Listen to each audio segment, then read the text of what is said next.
Welcome back, ladies and gentlemen. You're watching the Sahil Lodi show. आज 23 मार्च है. आप सबको बहुत मुबारक हो. I am Widad Hamid साहब. Let's talk. सारी बातें हो गई, जुनून की बात भी हो गई, मुल्क की बात भी हो गई. Let's come to something else. आपने जिंदगी में रोमांस तो किया होगा. इस मट्टी से. इस मट्टी से कितना रोमांस किया, कितना इश्क है, कितनी मोहब्बत है. इसके अलावा कुछ याद रहा, कोई चीज भी याद रही? बिकॉज मुझे जब मैं आपसे बात कर रहा हूं मुझे ऐसे लग रहा है कि जैसे आपको कुछ भी याद नहीं. देखिए, one has to be mad. आदमी को जुनूनी होना पड़ता है, आदमी को दीवाना होना पड़ता है. जब इश्क की आग अल्लाह ताला भड़का देता है वजूद में. इश्क सिर्फ लड़की से नहीं होता है, रोमांस सिर्फ उसका नाम नहीं है. Absolutely not. अपने आप को अल्लाह की खातिर ज़ेरे आतिश रखना, अपने आप को तलवारों के साए में रखना, उससे ज्यादा रोमांटिक कॉन्सेप्ट हम तसव्वुर नहीं कर सकते कोई हो सकता है. हुजूर सल्लल्लाहु अलैहि वसल्लम ने जब फरमाया कि जन्नत तलवारों की छांव में है, क्या वो रोमांटिक कॉन्सेप्ट नहीं है?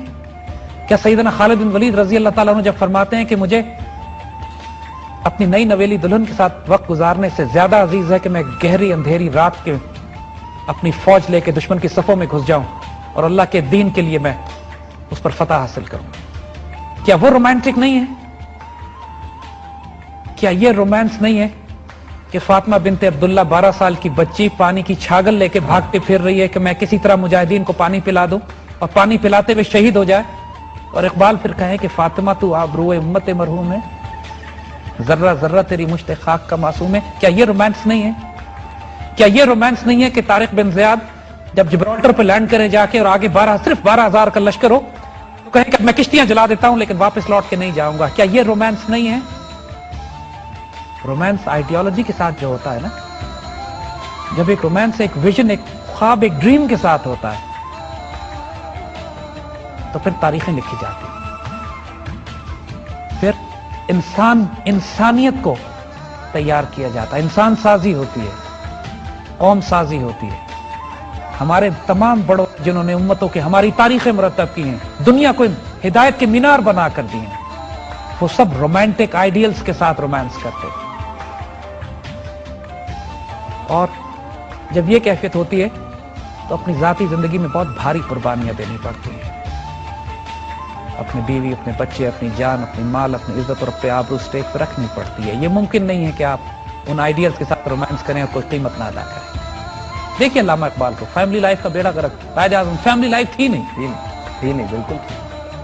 लेकिन क्या कर गए हमारे? There is always a price. There is always a price. There is always a price.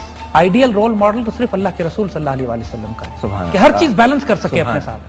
लेकिन बाहर क्या वो नबी, क्या मुकाबला? वही आइडियल रोल मॉडल. लेकिन हम सब कमजोर हैं. कहीं ना कहीं बहुत भारी कुर्बानी देनी पड़ती है, कहीं कैरियर की, कहीं कारोबार की, कहीं रुपए की, कहीं पैसे की, कहीं खानदान की, कहीं बीवी बच्चों की. मगर everything is worth it. I tell you, by God it's worth it. इस मुल्क पर अपनी जान, अपनी माल, अपनी इज्जत, अपनी आबरू, क्योंकि ये मुल्क नहीं है, ये दीन की आबरू है, ये मदीना सानी है, इस पर कुर्बान करने पड़े. It's worth it. It's any time worth it. अल्हम्दुलिल्लाह, I don't regret anything. In Definitely. And one shot. I am honored. I am blessed कि अल्लाह ताला ने हमें जो जिंदगी दी है अब तक. हम उम्मीद करते हैं कि इंशाअल्लाह. कुदरतुल्लाह साहब का बड़ा खूबसूरत हमें यहाँ पे याद आता है कि वो जब भी किसी को दुआ देते थे या दुआ के लिए दरखास्त करते थे तो उससे कहते थे कि दुआ करो कि अल्लाह हुस्न खात्मा अता करे, कि जो मेरा सफर चल रहा है उसका अंजाम आफियत के साथ हो जाए. क्योंकि जब तक अंजाम आफियत के साथ ना हो, शैतान बड़ा जालिम है. अंग्रेजी की एक बहुत बड़ी saying है, It's not about how you start. It's always about how you finish. और देखिए, एवरीबडी, दुनिया के जो अजीम लोग होते हैं ना, they live a great life. हाँ, they do. मगर जो अजीम तरीन होते हैं ना, they die a great death. शेर की एक दिन की जिंदगी गीदड़ की 100 साल की जिंदगी से ज्यादा होती है. क्या? और हुजूर सल्लल्लाहु अलैहि वसल्लम ने जिस चीज की बार बार दुआ फरमाई है, या अल्लाह मैं तेरी राह में मारा जाऊं, फिर जिंदा किया जाऊं, फिर मारा जाऊं, फिर जिंदा किया जाऊं, फिर मारा जाऊं, फिर जिंदा किया जाऊं, उसका नशा ऐसा है यार, उससे पूछिए जो मारा जा चुका है. اچھا اللہ کی راہ میں مرنا صرف یہ نہیں ہے کہ آپ تلوار لے کے نکل جائیں، بلکہ اللہ کی راہ میں مرنا یہ بھی ہے کہ جب اللہ کے بندوں کی بات کریں، جب ان سے محبت کی بات کریں، جب ان کے حقوق کی باہو نے بڑا خوبصورت اس کو ایکسپلین کیا تھا، مرن تو اگے مر گئے باہو، ہاں تد مقصد نو پایا ہو، کیا بات. کلمہ یار پڑھایا باہو، میں صدا سہاگن ہوئی ہو.